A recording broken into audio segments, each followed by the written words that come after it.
નમસ્કાર, spark today ન્યૂઝમાં આપનું સ્વાગત છે। વડોદરા શહેરના ભાયલી વિસ્તારમાં ઘી વેચવા આવનાર મહિલા દ્વારા 5 લાખની છેતરપિંડી કરવામાં આવેલાનો એક કિસ્સો સામે આવ્યો છે। શહેરના ભાયલી વિસ્તારમાં ઘી વેચવા આવનાર મહિલાએ 5 લાખથી વધુ મત્તાની છેતરપિંડી કરી છે। પરિવારને સસ્તું ઘી લેવાની લાલસાએ 5 લાખના ઘરેણા તેમજ રોકડ રકમ ગુમાવ્યા છે। 30 ડિસેમ્બરના રોજ 3 મહિલા ઘરે આવી પરિવારને પટાવી ફોસલાવી ઘી આપ્યું હતું। બીજા દિવસે દૂધ લઈ આવીશ ઘરેણા સહિત રોકડ રકમ 5 લાખથી વધુ લઈ મહિલા ફરાર થઈ ગઈ। સમગ્ર મામલો સીસીટીવી કેમેરામાં કેદ થઈ ગયો છે।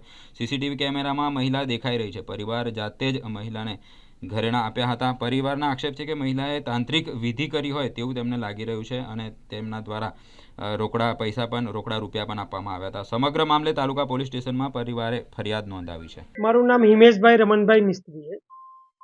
હિમેશભાઈ, શું બનાવ બન્યો હતો અને ક્યારે આ બનાવ બન્યો? આ 30મી તારીખે બપોરે કે સમથિંગ એ લોકો આવ્યા હતા ઘી વેચવા માટે અને 31મી તારીખે ફરીવાર દૂધ આપવા માટે આવ્યા હતા એ લોકો।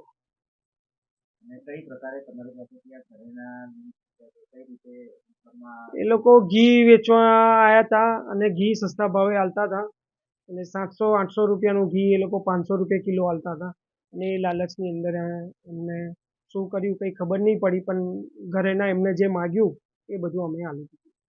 શું લાગેલું છે કે આપણે પરિવારે જાતે જ મહિલાઓને ઘરેણાને રોકડ રકમ આપે છે, તો એ મહિલાઓ દ્વારા તાંત્રિક કરવામાં આવી હોય એવું લાગે? એવું કન્ફર્મ ના કહી શકું, પણ થઈ શકે, એવું બની શકે।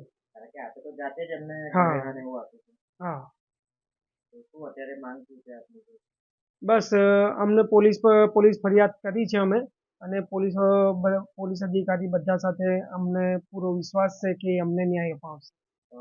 ક્યારે આખો બનાવ બન્યો હતો અને કયા વિસ્તારમાં બનાવ બન્યો? આ અમારે ત્યાં 31મી તારીખે બનાવ બન્યો છે અને ભાયલી વિસ્તારમાં બનાવ બન્યો છે, ભાયલી ગામમાં।